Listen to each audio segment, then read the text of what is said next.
आओ कुछ गुरु जी के मुँह से शिव चर्चा सुने। श्री शिवाय नमस्तुभ्यम। नए नए संप्रदाय उत्पन्न हो जाएंगे। कोई संत ने ये संप्रदाय बना दिया, कोई महाराज ने वो संप्रदाय बना दिया, कोई महाराज ने ये संप्रदाय बना दिया। कोई कहेगा केवल इनकी पूजन करो, कोई कहेगा मूर्ति पूजन बंद कर दो, कोई कहेगा मूर्ति पूजन करो, कोई कहेगा केवल अक्षर की पूजन करो, कोई कहेगा इसकी भी पूजन मत करो, कोई कहेगा उसकी पूजन करो। अरे इतनी संप्रदाय बन जाएंगे, इतना संप्रदाय बन जाएगा। बस समझने वाले को चाहिए कि हम भजन क्या करें। एक गांव के लोगों ने मिलकर चंदा इकट्ठा कर कर एक मंदिर बनवाया। पूरे गांव के लोगों ने मिलकर चंदा इकट्ठा कर कर मंदिर बनवाया। अब मंदिर में गांव के लोगों ने विचार करा, पूरे गांव से चंदा लिया गया, गांव में एक ही मंदिर बना है, पूरा गांव एक ही जगह दर्शन करने जाए, ऐसी कौन सी मूर्ति बिठा दी जाए। किसी ने कहा राम जी को बिठा दो। राम जी को बिठाया तो जितने कृष्ण वाले थे, जितने शंकर वाले थे, जितनी भवानी वाले थे, जितनी गुरु को पूजने वाले थे, वो कोई मंदिर नहीं जाए, केवल राम वाले जाए। गांव के लोगों ने सोचा, सरपंच ने सोचा, गांव के पटेल ने सोचा, गांव के अध्यक्ष ने सोचा, हमारा तो गांव टूट गया, एक काम करो राम जी को ठंडा करो। राम जी को विसर्जन करा, कृष्ण को बिठाया, कन्हैया को बिठाया तो केवल कृष्ण वाला जावे। अब कन्हैया को ठंडा करा, शंकर जी को बिठाया तो केवल शिव वाला जावे। फिर शंकर जी को ठंडा करा, देवी जी को बिठाया, केवल देवी वाला जावे। फिर देवी जी को विसर्जन करा, गणेश जी को बिठाया, केवल गणेश वाला जावे। आखिर करे तो करे क्या। पूरा गांव एक मंदिर में जाकर बैठे, पूरा नगर एक मंदिर में जाए और एक ही देवता का भजन करे, ऐसी कौन सी मूर्ति बिठाई जाए। गांव के मंदिर में ताला लगा दिया खाली कर कर, और गांव के लोगों ने सोचा कोई संत आएगा, उससे पूछेंगे कि मूर्ति किसकी बिठाई जाए। समय आया, गांव में एक संत आए, संत के चरणों में गिर गए। गुरुदेव, हमने मंदिर बनवाया, 7 जात का आदमी मिलकर, पूरा गांव मिलकर एक मंदिर का निर्माण करा, और मंदिर का निर्माण करा, राम जी बिठाए, कृष्ण जी बिठाए, पर हमारा गांव टूटता गया। अब हमें बताओ कि पूरा गांव जुड़कर चले और एक ही मंदिर में बैठकर लोग भगवान का भजन करें, ऐसा कौन सा देवता हम ले आकर बिठा दें। संत ने कहा एक काम करो, मंदिर तोड़वा दो, होटल बनवा दो। 7 जात का आदमी एक होटल में बैठना पसंद करेगा, पर एक जाजम पर बैठकर भजन करना पसंद नहीं करेगा। क्यों? क्योंकि आज लोगों ने, आज संतों ने, आज कुछ लोगों ने अपने अपनी संप्रदाय को बनाकर, अपने अपने धर्म को बनाकर एक मुख्य धर्म को, हिंदू धर्म को तोड़ा गया है। तो ये एक ना हो, अगर ये एक हो गए तो फिर क्या कर सकते हैं आप सबको मालूम। तोड़ अलग अलग संप्रदाय बना दिए, अलग अलग धर्म, अलग अलग अनुयायी बन गए, अलग अलग तरह से लोग पूछने लगे, और मालूम पड़े देवताओं को छोड़ते गए। इसको मत पकड़ो, वो देवता का प्रसाद मत लो, वो देवता के मंदिर मत जाओ, उस गुरु के पास मत जाओ, उस चेले के पास मत जाओ।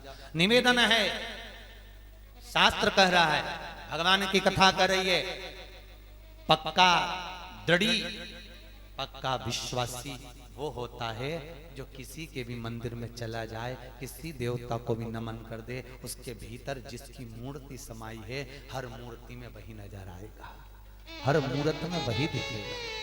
तुलसीदास जी जब मथुरा वृंदावन गए, तुलसी बाबा जब गोवर्धन नाथ जी की परिक्रमा करने, दर्शन करने गए, तो तुलसीदास जी ने कह दिया एक शर्त पर मैं भगवान कृष्ण को प्रणाम करूंगा, अगर ये हाथ में क्या ले, धनुष बाण।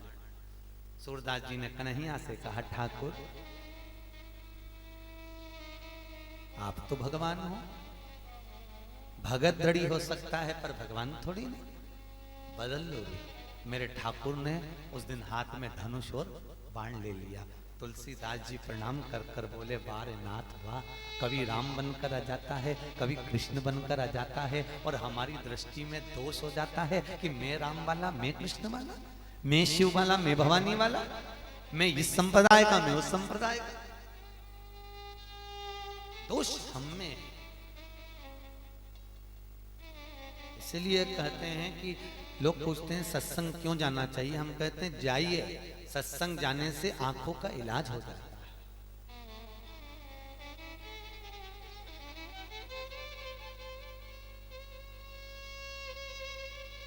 सत्संग में पहुंचने से हमारे नेत्रों का जो विकार है, हमारे नेत्रों का जो कुछ ना कुछ जो पर्दा है, हमारे नेत्रों में जो जाली है, हमारे नेत्रों में जो काम लोभ विषय वासना का जाल लगा हुआ है, वो हट जाता है।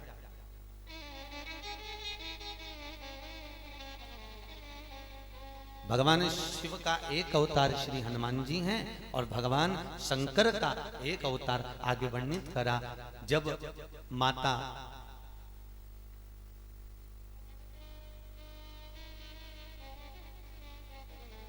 अनसुईया मैया की परीक्षा लेने के लिए तीनों देवता जब आए, कथा सुनिए ना भागवत जी, ब्रह्मा विष्णु और दरवाजे पर आकर अलख जता, पत्नियों के कहने पर भगवान शंकर ने पार्वती को मना कर दिया था, मैं अनसुईया की परीक्षा लेने नहीं जाऊंगा, नहीं जाना पड़ेगा। नारायण ने मना कर दिया, जाना पड़ेगा। ब्रह्मा जी ने मना कर दिया, जाना पड़ेगा। गए तीनों। होता है घर में सबसे पहली रोटी किसकी बनती है? जम के बोलो, गाय की। आखिरी रोटी किसकी बनती है? कुत्ता की। ठीक है, आज भी रोटी वही बन रही है, बस पति को ऑफिस जाना था, दुकान जाना था, खेत जाना था, खलियान जाना था, सर्विस पर जाना था, उसने कहा जल्दी रोटी दे। पत्नी ने सबसे पहली रोटी बनाई, पति को खिलाई। गाय के हिस्से की रोटी उसने खाली, बेचारा गऊ जैसा हो गया। गऊ जैसा। पत्नी के जाओ बाजार से ये ले आओ, मुंह से आवाज नहीं निकले, चले जाए। कई कई माताएं कहती है, मेरा पति, मेरा बेटा शादी के पहले कितना गुस्सा करता था, शादी के बाद इसका गुस्सा गया कहां? पत्नी का कहने में चलने लगा। अब उसको कौन समझाए कि गौ माता के हिस्से की खवा दी, तो गऊ जैसा हो गया, गाय जैसा निर्मल हो गया। बस हमेशा तत्परता बनी रहती है, हमेशा तत्परता में। और आखिरी रोटी किसकी है? आखिरी रोटी कुत्ता की है। और जब घर के लोग सब भोजन कर कर उठते हैं, तब घर की माताएं आखिरी में जीमने बैठती हैं। अब वो सोचती हैं आखिरी में रोटी कम पड़ गई, डबल से कौन बनाए, तो कुत्ता के हिस्से की खा जाती हैं, इसलिए दिन भर भोगती हैं।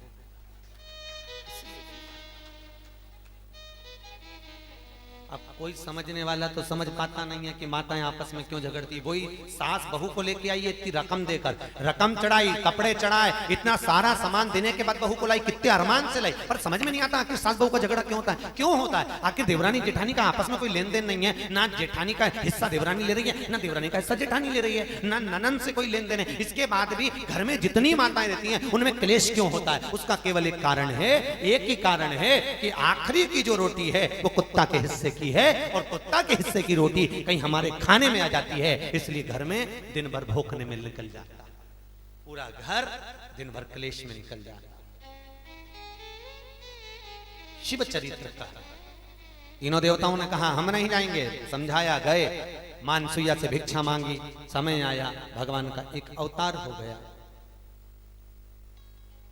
शिव से दुर्वासा बाबा का प्राकट्य, इससे शिव से, नारायण से दत्त का प्राकट्य है।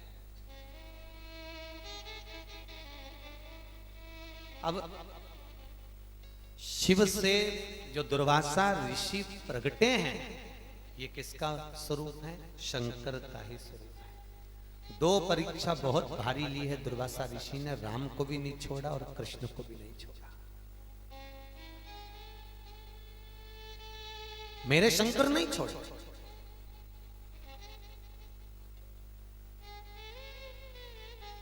ना राम जी को छोड़ा, ना कृष्ण को छोड़ा, मेरे शंकर ने परीक्षा लेने में। और दुर्वासा ऋषि के रूप में जब भगवान राम की परीक्षा लेने गए, आप सबने श्रवण करा होगा शास्त्रों में, कथाओं में, कि जब मेरे दुर्वासा ऋषि राम जी के पास पहुंचे और राम से कहा, राम तुम्हारा राज्य पाट स्थापित हो चुका है, समय बीत चुका है, माता सीता वन में निवास कर रही हैं, मुझे तुमसे कुछ बात करना है, पर अपन दोनों की बात को जो सुन लेगा उसका तुम्हें अवश्य त्याग करना पड़ेगा। ठीक है, आइए भीतर।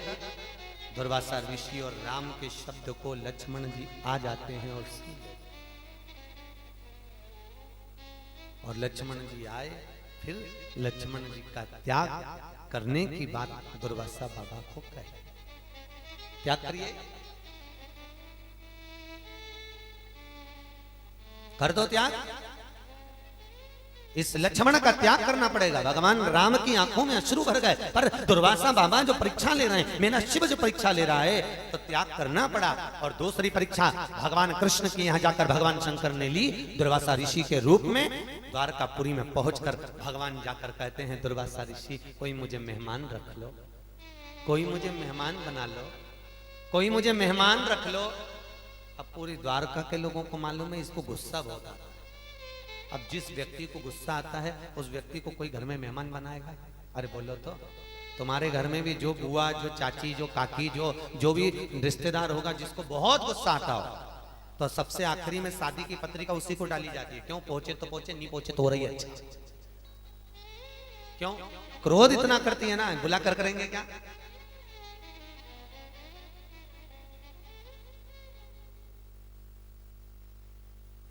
इतना क्रोध उसके भीतर भरा होता है कि उसको बुलाएंगे तो क्रोध करेगी, उसको बुलाएंगे झगड़ा करेगी। तो एक काम करो, आखिरी में बुला। और जिसमें बहुत नम्रता होती है, जिसमें बहुत मिठास होती है, जिसमें बहुत सहजता होती है, ईमानदारी से बोलो, उसको 4 दिन पहले बुला लेते हैं। जी आना हो, कब आ रही तू?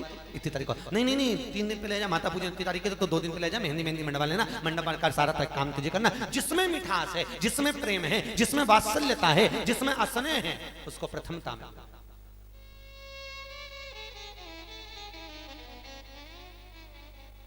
तू आ। दुर्वासा ऋषि ने जाकर कहा,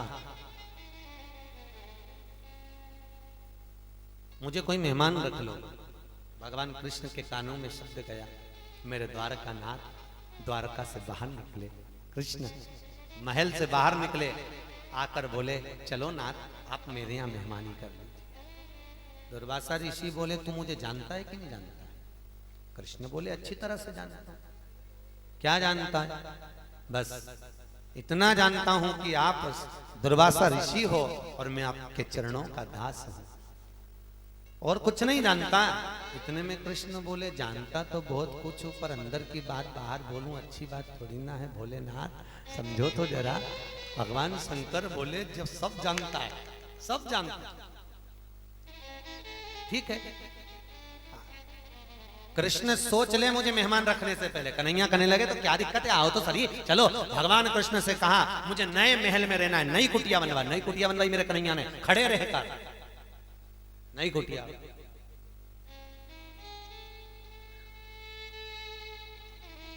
और कृष्ण ने नई कुटिया बनाई, दुर्वासा ऋषि उसमें रह रहे।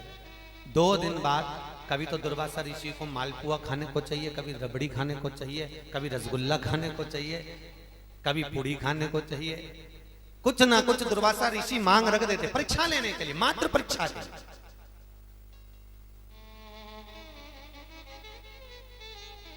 आज दुर्वासा ऋषि ने कहा, क्या करूं, ये तो परीक्षा में पास होते चले जा रहा है, अब विशेष परीक्षा ले।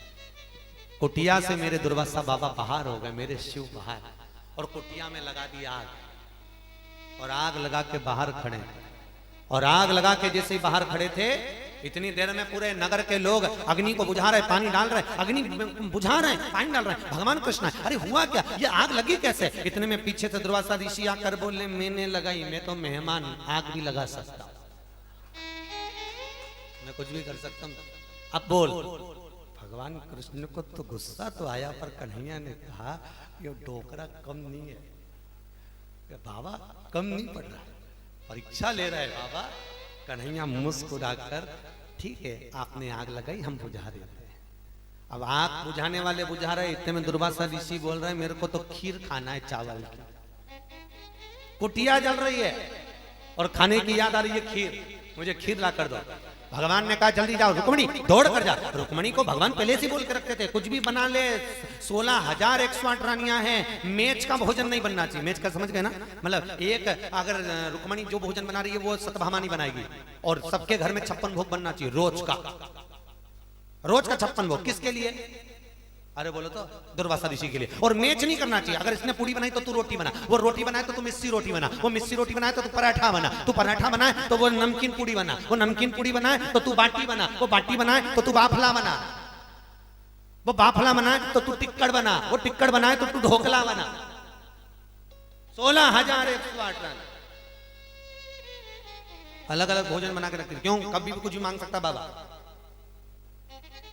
बाबा है कुछ भी मांग, और मांग लिया, मुझे चावल की खीर खाना है।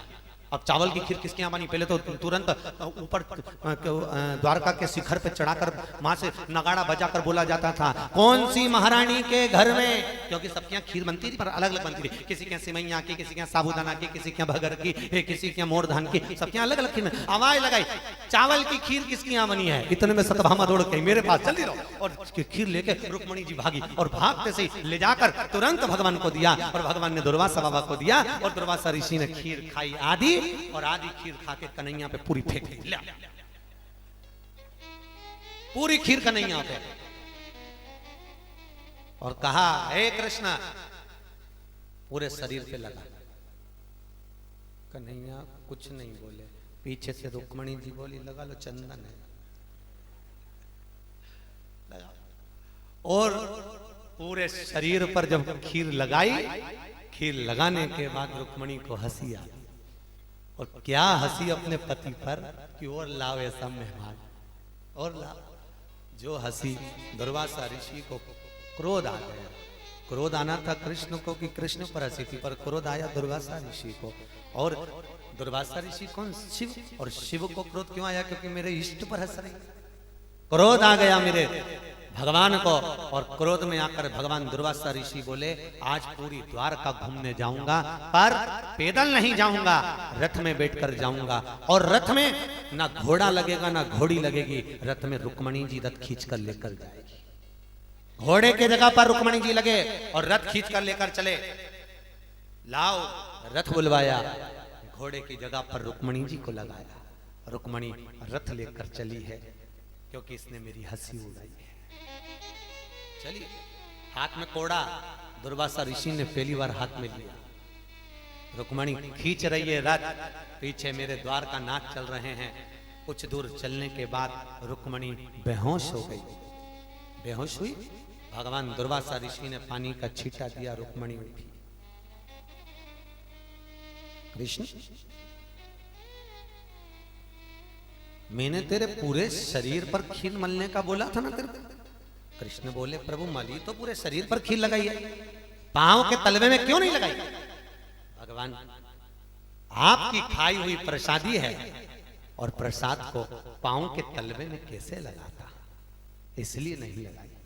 कृष्ण, मैंने तो तुझको कवच दिया था, तेरे प्राण ना छूटे उसके लिए। जा, अब तेरे प्राण छूटेंगे तो पांव के तलवे से ही छूटेंगे। पांव शिव कवच प्रदान करने वाला है, मेरा ओघणी, मेरा शंकर। अपन कहते हैं अगर कोई बीमार पड़ गया तो मृत्युंजय जाप करिए, महामृत्युंजय के अनुष्ठान करवाइए। अगर किसी को कष्ट हो गया तो शंकर की आराधना करो। अगर वास्तु पूजन करना है तो शिव की आराधना करो। अगर गृह प्रवेश करना है तो शंकर की आराधना करो। क्यों कहते हैं? क्योंकि शिव मृत्यु को भी जीतने वाला है। इसलिए तो भगवान शंकर दुर्वासा का रूप रखकर भगवान कृष्ण के पास जाकर कहते हैं कि मैंने तुझे जो खीर दी थी, अगर पूरे शरीर पर लगा लेता तो तेरे को मरता नहीं, प्राण छूटते नहीं, गौलोक को वापस जाता नहीं। तूने लगाया कहा? खीर लगाई।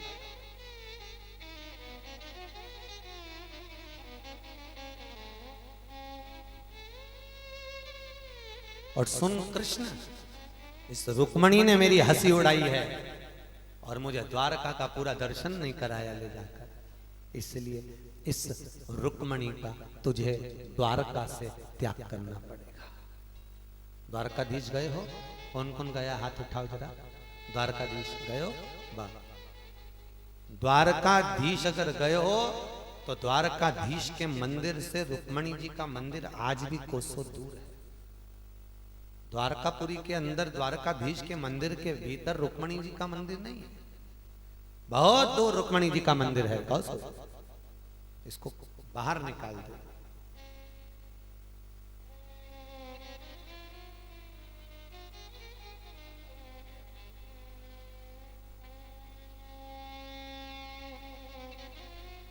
और अगर नहीं भी दर्शन करे हो तो 27 दिसंबर से कथा है द्वारका में, श्रीमद् भागवत सुबोधनी। आप लोग भी सुनिएगा, पधारिए। द्वारकापुरी में होगी, 27 दिसंबर से चालू है। हैदराबाद के महेश्वरी समाज करा रहा है।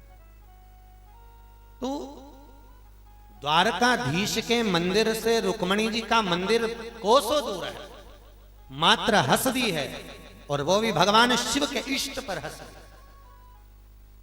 हमेशा याद रखो, कोई भजन करने वाला, कोई कीर्तन करने वाला, कोई स्मरण करने वाला, कोई दान करने वाला, कोई नाम जाप करने वाला, हर तरह के संत होते हैं जी, हर तरह के जोगी, हर तरह के सन्यासी, हर तरह के तपस्वी, हर तरह के साधक, हर तरह के उपासक, ना जाने कितने कितने तरह के होते हैं। कौन किस भाव में बैठकर तप कर रहा है, कौन किस भाव में बैठकर भजन कर रहा है, कौन किस भाव में बैठकर स्मरण कर रहा है। जरा विचार करिए, सनकादिक ऋषि मात्र बैठकर तप कर रहे थे और पितरों की कन्याओं के चलते समय उनके शरीर का लहंगा लग गया था, तो सनकादिक ऋषियों ने श्राप दे दिया था कि तुम्हें पृथ्वी पर जन्म लेना पड़ेगा। केवल लहंगा लगा, इसलिए शास्त्र कहता है कथा सुनने अगर कोई बैठा हुआ है, प्रवचन सुनने बैठा है, कोई सत्संग सुनने बैठा है, कोई नाम जाप करने बैठा है, कोई स्मरण करने बैठा है, अगर हम निकल कर भी जा रहे हैं तो दूसरे को कष्ट देकर ना जाए, किसी को हमारा कपड़ा ना लगे, किसी को हमारा पाँव ना लगे। क्यों? इतने सारे श्रोताओं में ना जाने कौन कौन से देवी देवता आकर बैठकर कथा का रसपान करते हैं, ना जाने कौन कौन कथा को श्रवण करते हैं। इसलिए हम चलते समय भी हमारा पाँव किसी को ना लगे, चलते समय भी हमारा कपड़ा किसी को ना लगे, चलते समय भी हमारा वस्त्र किसी को ना लगे, किसी को व्यवधान ना। क्यों?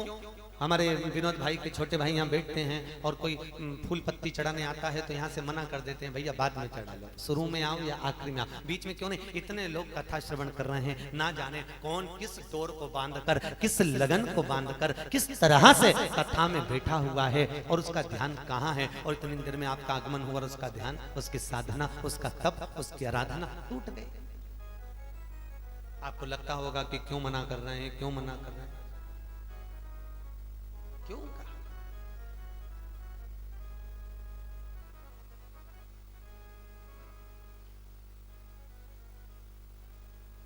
साधना की लीनता,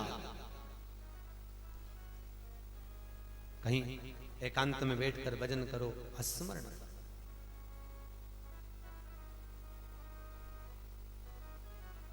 नाम जाप करते रहो।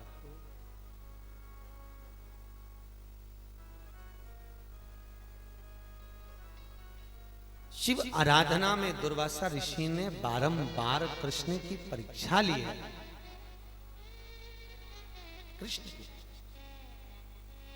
तो फिर आप सबको मालूम है भगवान कृष्ण के प्राण कैसे छूटे, कहां से गए? पांव के,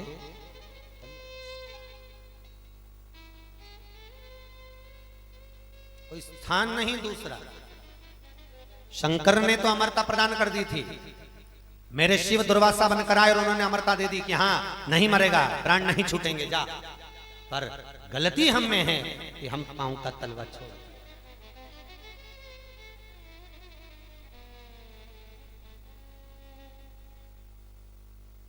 भगवान तो देने को तैयार बैठा, तुम मांगो जो दे दो, पर निवेदन है वो देने को तैयार बैठा है, पर लेने की पात्रता क्या हमारी है? वो तो दे देगा, बैठा ही इसलिए कि तुम आओ और जो मांगो मैं दूंगा, जो मांगोगे दूंगा, और पात्रवान होना चाहिए। शेरनी के दूध को रखने के लिए सोने का पात्र चाहिए, उसी तरह भगवान की कृपा पाने के लिए भक्ति का पात्र चाहिए। भक्ति का पात्र होगा तो भगवान को मिलने में देरी नहीं। एक आप तो कीर्तन में गाते हो, कौन कहता है भगवान आते नहीं, द्रौपदी की तरह तुम बुलाते। कौन कहता है भगवान खाते नहीं,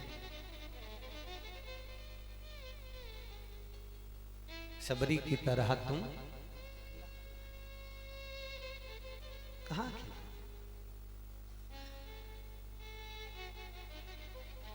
कब आए थे राम शबरी के दरवाजे पर? शबरी रोज बेर तोड़ के लाई तब राम आए थे क्या? अरे बोलो तो। शबरी रोज रंगोली डाली तब राम आए थे क्या? अरे बोलो नहीं। शबरी ने रोज सेज बिछाई, राम आए नहीं। शबरी रोज माला सिद्ध कर कर रखी, राम आए नहीं। शबरी जब बीमार पड़ गई, थोड़ा शरीर में कष्ट था, आज बेर तोड़कर नहीं लाई है, आज दरवाजे पर रंगोली नहीं डाली है, आज सेज नहीं बिछाई है, आज माला सिद्ध नहीं करी है। घर में फैलारा पड़ा हुआ है, तब शबरी के दरवाजे पर राम का आगमन हुआ है। यही हमारा चरित्र कह रहा है। ये शबरी का चरित्र नहीं, हमारा चरित्र है।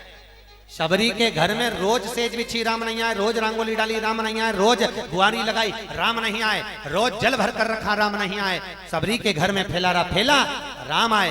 हमारी घर की रीत भी यही है, तुम रोज घर की सफाई कर कर रखो, कोई नहीं आएगा। जिस दिन तुम्हारे यहाँ फैलारा फैला रहेगा, उस दिन कोई ना कोई जरूर, उसी दिन आएगा। हमने सोचा सब काम निपट गया, अब दिवाली का समय आया है, बस कल से मैं थोड़ा सा फैलारा निकाल लूं, काम कर लूं। रोज इतने दिन से सफाई करके रखी, पूरा घर तैयार था, कोई नहीं आया। और जो थोड़ा सा घर में से फैलारा है उतारा, और कचरा इधर उधर, सोफा इधर, पलंग उधर, बेडशीट उधर, कवर उधर, सारा अस्त व्यस्त। और उसी दिन आया बीआईजी मस्त, उसी दिन आया। बस यही भगवान के आने का समय है। भगवान भी देखता है तेरे भीतर कितना काम समाया है, कितना लोभ है, कितना विषय है, कितनी वासना है, कितना अहंकार है। और इतना सब कुछ होने के बाद अगर शबरी जैसी, भले शबरी बीमार पड़ गई, भले फैलारा पड़ा रहा, भले सामान पड़ा रहा, पर शबरी का एक नियम था, पलंग पर अगर बैठती भी थी तो दरवाजे पर दृष्टि रहती थी। कब आएंगे? पड़ा रहने दो फैलारा। भाई काम, लोभ, विषय, वासना, अहंकार, तृष्णा बहुत है, पड़ी रहने दो। पर आपसे निवेदन है, आपके मन का भाव, आपकी वाणी, आपकी दृष्टि परमात्मा के चरणारविंद की ओर होना चाहिए। कब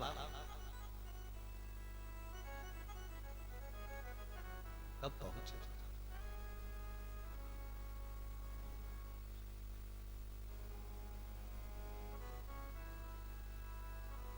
चित्रकूट के घाट घाट पे शबरी देखे, राम मेरे आ जाओ। चित्रकूट के घाट घाट पे शबरी देखे, राम मेरे आ जाओ। चित्रकूट के घाट घाट पे सब बोलो, शबरी देखे, राम मेरे आ जाओ। ओ पंपा जी के घाट घाट पे शबरी देखे, राम मेरे आ जाओ। ओ पंपा जी के घाट घाट पे शबरी देखे, सब बोलिए, प्रेम से बोलिए, राम मेरे आ जाओ।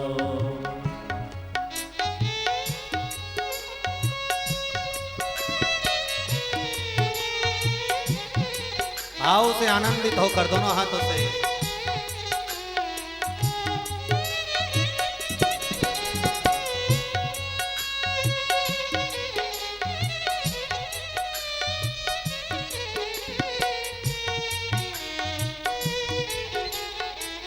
जय हो।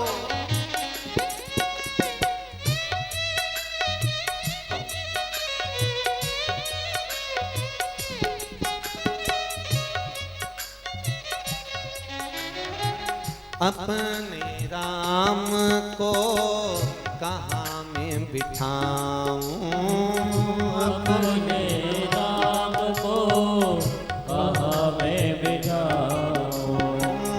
अपने राम को कहाँ मैं बिठाऊं, अपने राम को कहाँ मैं बिठाऊं। रे टूटी फूटी खाट खाट पे बिछा पुराना टाट, राम मेरे आ जाओ। टूटी फूटी खाट खाट पे बिछा पुराना टाट, राम मेरे आ जाओ। ओ चित्रकूट के घाट घाट पे शबरी देखे, राम मेरे आ जाओ। चित्रकूट के घाट घाट पे शबरी देखे, राम मेरे आ जाओ। दोनों हाथों से प्रेम से जो। और आज की बात, कल से कोई नहीं कहेगा ताली बजाओ।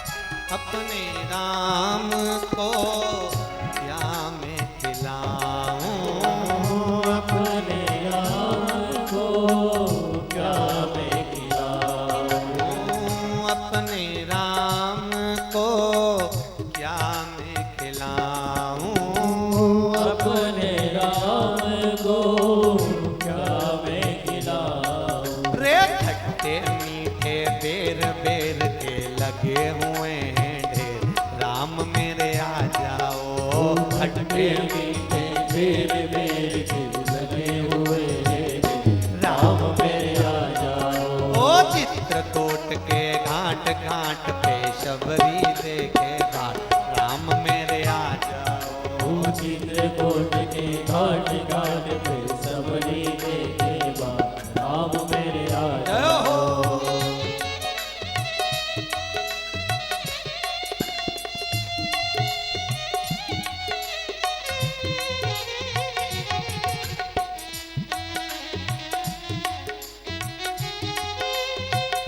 ओहो।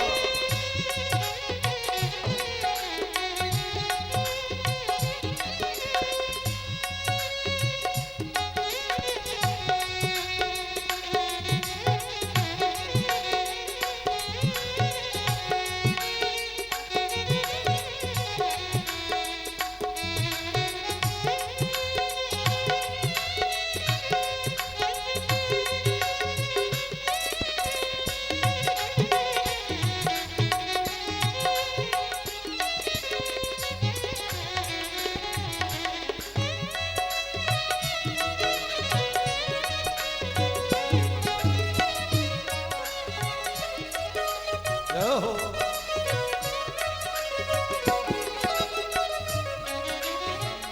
अपने राम को क्या मैं पिलाऊं, अपने राम को क्या मैं खिलाऊं, अपने राम को क्या मैं पिलाऊं, अपने राम को क्या मैं खिलाऊं। रे गंगा जी का जल जल में पड़ा है तुलसी दल, राम मेरे आ जाओ, गंगा जी का जल जल में पड़ा है तुलसी दल, राम मेरे आ जाओ। ओ चित्रकूट के घाट घाट पे शबरी देखे बात, राम मेरे आ जाओ, ओ चित्रकूट के घाट घाट में सबरी देखे बात, राम मेरे आ जाओ। ओ चित्रकूट के घाट घाट पे शबरी देखे बात, राम मेरे आ जाओ, ओ चित्रकूट के घाट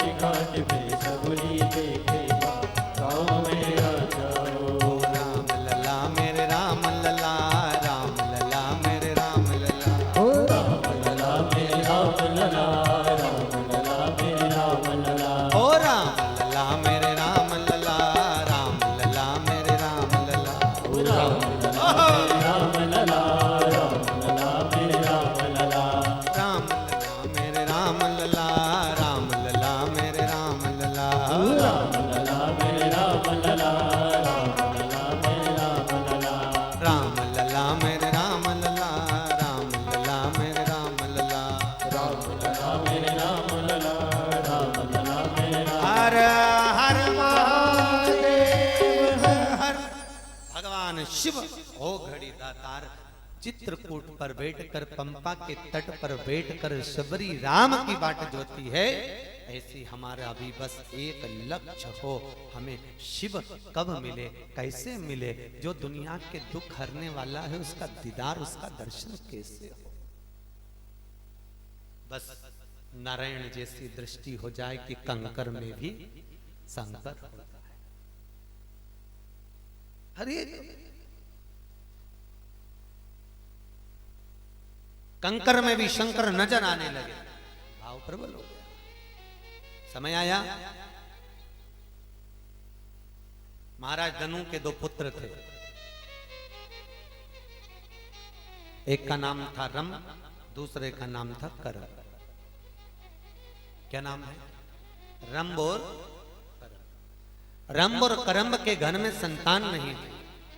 दोनों ने विचार करा, अपनी औलाद नहीं, संतान नहीं, क्या करें? तप करने चले। कितना कितना पहले के समय में कितना क्या लोग थोड़ा सा कष्ट आता था तो कहीं दूसरे के पास नहीं जाते थे, कहीं इधर उधर भटकते नहीं थे, हैं? अपने जैसे नहीं थे 25 जगह माथा ठोकिया है। पहले के लोगों को थोड़ा सा भी कष्ट आता था बस कहां चलो, तब करने चलो, भजन करने चलो, पुण्य करने चलो।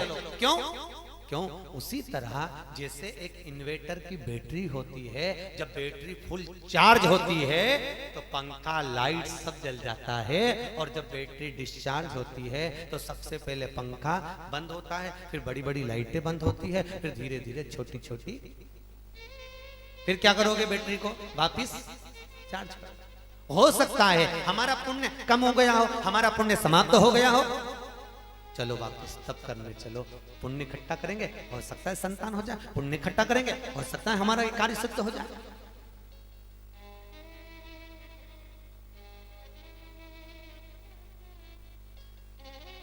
पर संसार में नहीं पड़े।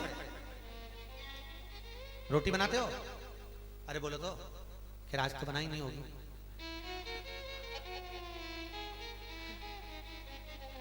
रोटी बनाते हो ना सब लोग? रोटी बनाने के लिए आटा उसना, ठीक है, बेटे के लिए अलग आटा उसना होगी क्या? पति के लिए अलग आटा उसना होगी, ससुर के लिए अलग उसना होगी, आटा सबके लिए एक ही उस, ठीक है। आटा उसन के क्या करा? लोई बनाई, लोई बना के उसको दबाया, दबा के चकोटी पे रखा और बेल दिया। अरे बोलो तो सही है कि गलत है? हैं? सही है। इसमें एक गलती है, पलेथन नहीं लगाया।